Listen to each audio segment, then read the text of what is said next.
Hai semuanya, Shalom. Apa kabar? Semoga semuanya dalam keadaan sehat ya. Puji Tuhan. Dan anak-anakku semuanya, mari kita terus berdoa agar Tuhan tetap menjaga melihara kita dan memberikan kesehatan kepada kita semua sehingga kita dapat belajar dengan baik di masa pandemi ini. Baiklah, untuk mengerti dan memahami pembelajaran ini, Ibu berharap anak-anak dapat menyimak video pembelajaran ini dari awal sampai akhir. Nah anak-anak, pelajaran yang akan kita pelajari saat ini adalah pelajaran agama Kristen kelas 11 bab 6 yang berjudul Nilai-nilai dalam Pernikahan. Nah ini dapat kita baca di dalam Hakim-Hakim pasal 16, Matius pasal 19 ayat 1 sampai 12, 1 Korintus pasal 7 dan Efesus pasal 5 ayat 22 sampai 33. Nah, adapun uraian materi pembelajaran kita adalah yang pertama, kekudusan dalam pernikahan, yang kedua, membangun keluarga dalam kebenaran 1 Korintus pasal 7. Yang ketiga, kesetiaan dalam pernikahan Matius 19 ayat 1 sampai 12 dan yang keempat, kejujuran dalam pernikahan. Setelah mempelajari bab 6 ini, siswa diharapkan dapat yang pertama, menelaah nilai-nilai Kristiani yang harus dikembangkan dalam kehidupan keluarga dan pernikahan. Yang kedua, menganalisis fungsi keluarga dan pernikahan dalam penanaman nilai-nilai Kristiani. Yang ketiga, menelaah kekuatan keluarga dan pernikahan untuk menyiapkan generasi yang memiliki nilai-nilai Kristiani. Baiklah, mari kita menyimak uraian materi yang pertama, kekudusan dalam pernikahan. Anak-anak, zaman semakin maju, tetapi banyak manusia modern yang meremehkan makna sebuah pernikahan. Begitu mudah mereka memilih pasangan dan memutuskan untuk menikah, tetapi kemudian mengakhiri pernikahannya hanya dengan alasan tidak cocok, hilang rasa cinta, ekonomi yang kurang baik, dan sebagainya.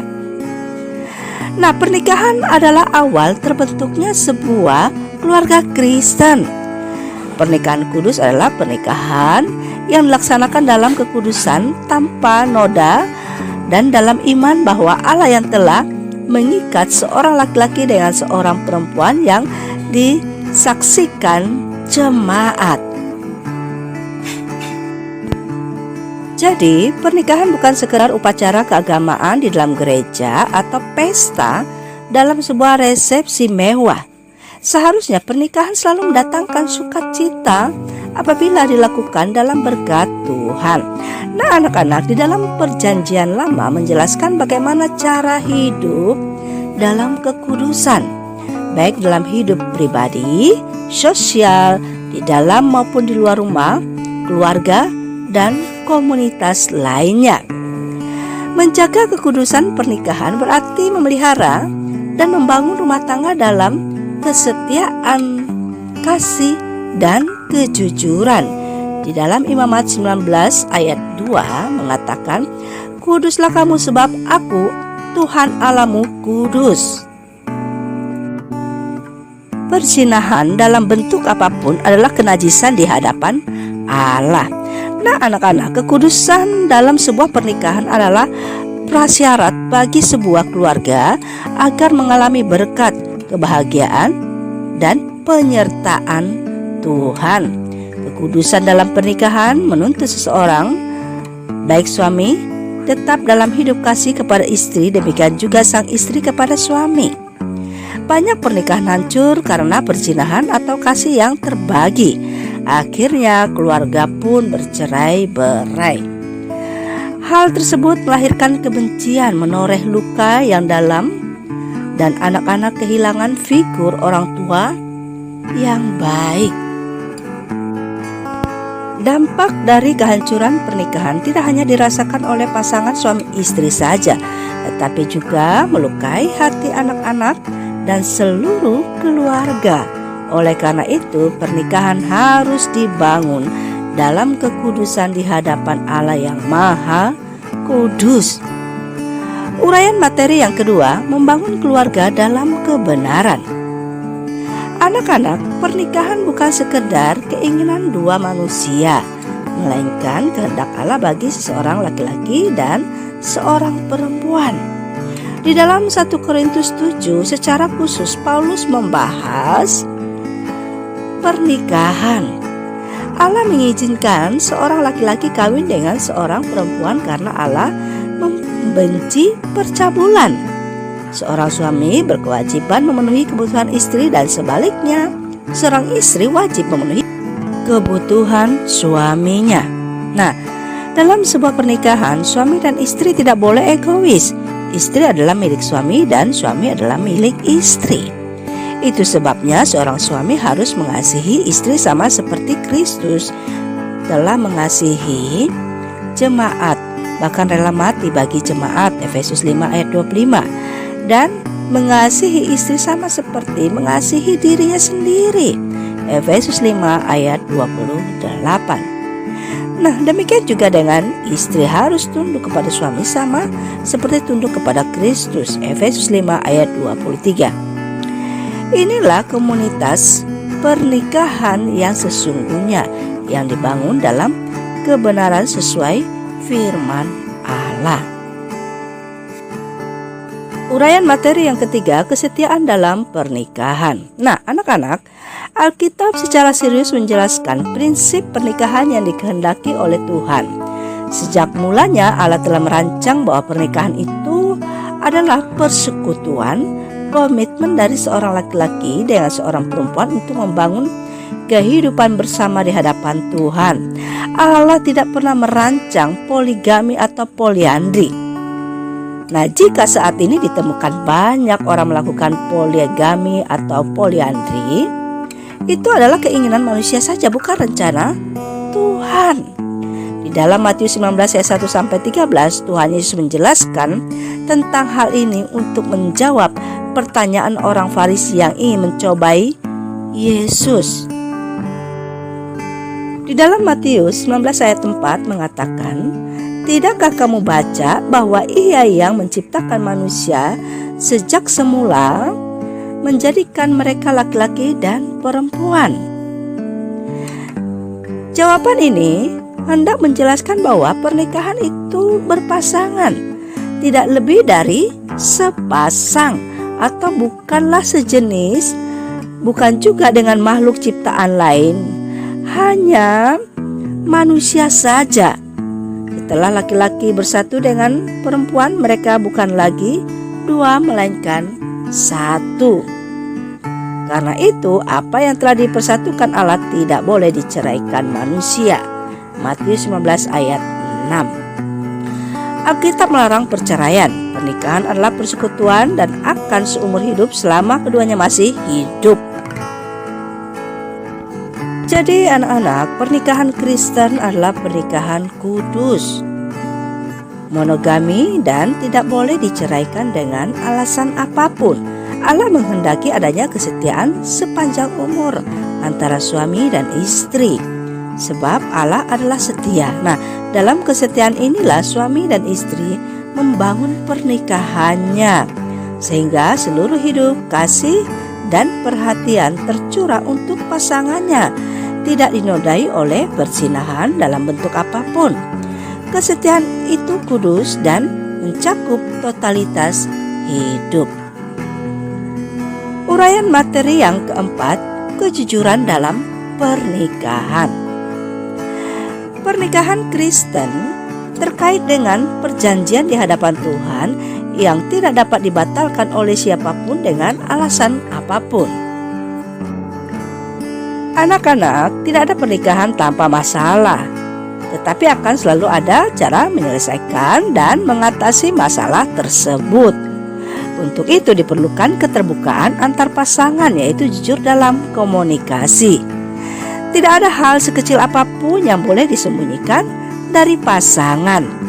Tentu kita masih ingat cerita di dalam Alkitab ketika Ishak merencanakan akan memberkati Esau tanpa bersepakat lebih dahulu dengan Ribka istrinya. Nah, Ribka justru merencanakan rencana lain untuk merebut berkat itu dan memberikannya kepada Yakub. Peristiwa ini membuat Esau marah. Yakub pun melarikan diri dalam ketakutan. Kejadian 27 ayat 41 sampai 46.